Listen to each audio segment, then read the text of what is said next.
Bonjour à tous. Aujourd'hui, une nouvelle vidéo à propos d'une histoire surprenante dans le monde du patinage artistique. En effet, on va parler du feuilleton qui implique les deux américaines Tonya Harding et Nancy Kerrigan, que vous connaissez peut-être. C'est parti. Nous sommes en 1994 et tout le monde attend avec impatience les prochains Jeux Olympiques d'hiver à Lillehammer en Norvège. D'ailleurs, beaucoup d'Américains évoquent un intérêt pour les différents participants des JO et notamment pour le patinage artistique. En effet, ils sont beaucoup à attendre le simple dame dans ce sport car ils ont deux excellentes athlètes. Il y a donc deux candidates pour la qualification olympique, Tonya Harding et Nancy Kerrigan. Tonya Harding est issue d'un milieu plutôt modeste, elle se bat corps et âme pour s'en sortir et elle est caractérisée plutôt par sa puissance que sa grâce. D'un autre côté, Nancy Kerrigan est elle aussi issue d'un milieu similaire mais réussie par la qualité de son patinage. Il faut aussi savoir qu'elle est quasiment une star car elle a déjà quelques contrats publicitaires avec par exemple Disney. À ce moment, il faut donc déterminer qui sera la représentante américaine pour le patinage artistique aux prochains Jeux Olympiques d'hiver.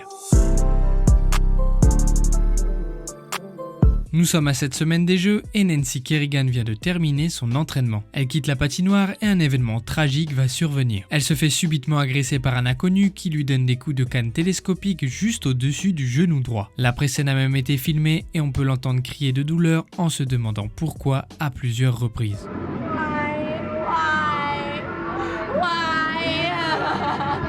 Il faut aussi savoir que cette jambe droite est logiquement indispensable car il s'agit notamment de son premier appui lors des réceptions. De ce fait, étant donné sa blessure, elle ne peut participer aux qualifications pour les prochains Jeux Olympiques d'hiver. Par la suite, une enquête va rapidement être lancée et l'agresseur va être connu. Il s'agit d'un homme de main qui a été recruté par un certain Jeff Gillooly. Sauf que ce Jeff Gillooly est tout simplement l'ex-mari de Tonya Harding, ce qui va alors renforcer les soupçons sur l'implication de la patineuse dans ce drame. Malgré toutes ces accusations, elle va totalement nier être au courant de cette histoire et insister sur le fait qu'elle n'est pas du tout impliquée. Pour ce qui est de la qualification, en l'absence de Nancy Kerrigan et donc de concurrente directe, Tonya Harding se qualifie facilement pour les JO d'hiver. Cependant, la fédération américaine va par la suite décider de donner un passe-droit à Nancy Kerrigan qui sera alors repêchée.